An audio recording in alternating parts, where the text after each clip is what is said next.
ሶቨሬንቲ ዳይናሚክ ነው። ሶቨሬንቲ በዘመን መካከል ቋሚ አጫዋች ነው ታውቅ። የዛሬ 100 ዓመት ሰዎች ሉዓላዊነት ሲሉ መሳሪያ የታጠቁ የተደራጁ ሰዎች መጥተው መሬታቸውን ድንበራቸውን ሲወስዱባቸው ነበር። አሁን ከሌላ ኮንቲነንት ተደራጅቶ ወቅቱ መሬት የሚወስደው የለም። ያ ሶቨሬንቲ አለበት። ቀጥሎ የመጣውን የምታስታውሰው ከዛ ጦርነት ጊዜ የአይዲዮሎጂ ወረራ ነበር። ኢትዮጵያ የተጋደሉት ኢትዮጵያ ተቋሞቻቸውን ያፈረሱት ኢትዮጵያ የተጨቀጨቁት ምንም በማያውቁት አይዲዮሎጂ ነው። ሰው ሲሰማ ሰሙ ኢምፖርት አደረጉ፣ ሲፋጁ ቀሩ። ምን አገኘበት? ያው የሚታወቅ ነው። ይቅርብን በእኛ ሁኔታ በእኛ ሀሳብ የተባለ ምክንያት ኢምፖርትድ ቶትስ ኢምፖርት አይዲዮሎጂ እንዳለ ሲመጡ ታስላላቸው። እሱ ሲቀንስስ ስንዴ መጣ። ስንዴ እየለመንክ ስንዴ የሚሰጥ አካል እያለ እኔ ሶቨሬንቲ ጠብቄ ማለት አልችልም። ምክንያቱም ሲፈልግ ስንዴ ይከለክልሃል ማለት። ለምሳሌ የዛሬ 3-4 ዓመት ገደማ ታስታውስ ከሆነ እንቦጭ የሚባል አረም የጣናን ሌክ ወረረው የሚል አከራካሪ በጣም ጮህ ነበር። እሺ ጣና ድንገት በተፈጥሮ ጉዳይ ፈታነ። አሁን ደግሞ ኢትዮጵያ ውስጥ ያሉ ሀይቆች እየዞራችሁ ብታዩ ሁሉም ትናንሽ ሀይቆች ሳይሆኑ እንቦጭ አላቸው። ከየት መጣ እንቦጭ? ማን ነው ቱሪስት ብሎ መጥቶ እንቦጭ እያጨበ የሚሄደው? እያነቀ ነው ወይስ እግራቱ በጣና ተነስቶ ዝዋይ ሀይቅ ድረስ እንቦጭ የሚሄደው? ትክክለኛው መልስ በእጅ ኖሮ ሳይሆን ዲፔንደንት የሆኑ በራሳቸው ምግባቸውን የማያመርቱ ሀሳባቸውን የማያመርቱ የስራ ሂደት የማያመርቱ ሀገራት ስለ ሶቨሬንቲ ሊያወሩ አይችሉም። ሊያወሩ አይችሉም። አሁን ባለው ዘመን በኤአይ ዘመን አንደኛው ዳታ ነው። ለምሳሌ ኢትዮጵያ ውስጥ ጉንፋን በተደጋጋሚ ይነሳል። ኢትዮጵያ ውስጥ ጉንፋን ተደጋጋሚ የሚነሳው ጥቅምት ወር ነው። ኢትዮጵያ ውስጥ ጉንፋን ተደጋጋሚ የሚነሳው በማዕከላዊ ኢትዮጵያ ነው። ኢትዮጵያ ውስጥ ጉንፋን ተደጋጋሚ የሚነሳው በወንዶች ላይ ነው። ይሄ ዳታ ቢኖር ኤግዛምፕል፣ ይሄ ዳታ እኛ ከሌለን፣ ይሄ ዳታ ያለው ሀገር በሚቀጥለው ዓመት ጉንፋን የሚመጣው መድኃኒት ተዘጋጅቶ በዛ ዳታ መድኃኒት ተዘጋጅቶ አንተ ተባለ እሱ ያቀብላል መድኃኒት እስካላመጣ ድረስ ወልቲ ተባለ።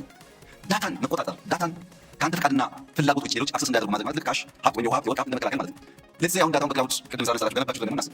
ዳታ ሴንተር ገነባችሁ ዳታ ሴንተር ገነባችሁ በቀጥሎ የቺፕስ ጉዳይ ነው። ዳታ ሴንተር የሚገነባበት ቺፕስ አልሰጥም ይላል። የሁሉ ቺፕስ የሁሉ ቴክኖሎጂ ኢንፑት አፍሪካ ሆና ያለች አፍሪካ ሁሉም ቺፕስ ከውጭ የምታመጣ ከሆነ ስንዴ የምታመርትበት ቺፕስ ነገር ትያዛለች። ሶቨሬንቲ ዳይናሚክ ነው። በየዘመኑ ካለ ጉዳይ ጋር እያደገ ነው። ለምሳሌ አሁን ፋይዳ ውሰድ። ፋይዳ ሲስተም 30 ሚሊዮን ሰው ደርሰናል። 30 ሚሊዮን ማለት አፍሪካ ውስጥ ከግማሽ በላይ የአፍሪካ ሀገራት 30 ሚሊዮን ፖፑሌሽን ናቸው።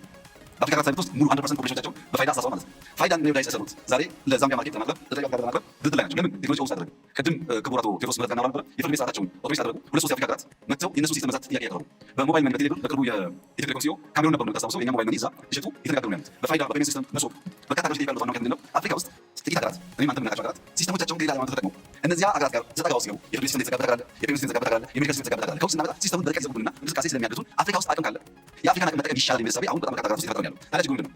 የኢትዮጵያ አርቲፊሻል ኢንተለጀንስ ተቋም ኢንሳ፣ የፋይዳ ተቋም፣ ሌሎች ተቋማት ማሰር ያለባቸው ጉዳይ በሀገር ውስጥ እኛ የለመድነው ካልቸር ማከላከል ፕራይቬት ሴክተር የሚያሳትፍ አይደለም። አሁን ካሜሮን ወይም ጋና ወይም ታንዛኒያ መሄድ ስናስብ ኢንሳና ፋይዳ በቀጥታ መሄድ ብቻ ሳይሆን የኢትዮጵያ ሀገር በቀል ፕራይቬት ሴክተር ካምፓኒዎች እያደጉ ያሉ ስታርታፖች እንዲሄዱና እንዲሰሩ አስፈላጊ ድጋፍ የተደረገላቸው በአፍሪካ ማርኬት እንዲወዳደሩ ካደረግን በቀር የመንግስት 3-4 ኤጀንሲዎች ያን ነገር ሊያሳኩላቸው እኛ ማሰብ ያለብን ነገር የፕራይቬት ኩባንያ ሆኖ ኢትዮጵያዊ ኩባንያ ሆኖ 5 ቢሊዮን ብር ቢያተርፍ ምንም ችግር የለውም። የእኛ ኩባንያ እስከሆነ ድረስ የግድ ኢንሳ መሆን የለበትም፣ የግድ ኤአይ መሆን የለበትም። ፕራይቬት ሴክተር ኢትዮጵያዊ ተቋማት የእኛን ቴክኒካል ድጋፍ፣ ፋይናንሻል ድጋፍ፣ የማርኬት አክሰስ ድጋፍ እያገኙ በአፍሪካ ማርኬት ውስጥ ትራንስፈር ካደረግናቸው በዛ ልክ ዳታ እናገኛለን፣ ልምድ እናገኛለን፣ ገንዘብ እናገኛለን። በለጠ ሰራውና ኤአይ ሰራው ወይም ኤክስ ኩባንያ ሰራው በኢትዮጵያ ደረጃ በማክሮ ሊስት ላይ ለውጥ የለውም። ተቋማትና ኃላፊዎች ማከላከል ሳይሆን ፕራይቬት ሴክተር በተለይ ስታርታፕስ ደግፈን ወደ ማርኬት እንዲወጡና ትርፋማ እንዲሆኑ ማድረግ ስንችል ነው የሚገኘው። ዩኒኮርን ሊሳካ የሚችለውና ሲስተሞች አሉ፣ ፍላጎት አለ። ፕራይቬት ሴክተር ማሳተፍን ታሳቢ ካደረግን በተሟላ ሁኔታ የዳታ ሶቨሬንቲ ብቻ ሳይሆን የሌላ አክሰስ ማድረጋችን እያደገ ይሄዳል ማለት ነው።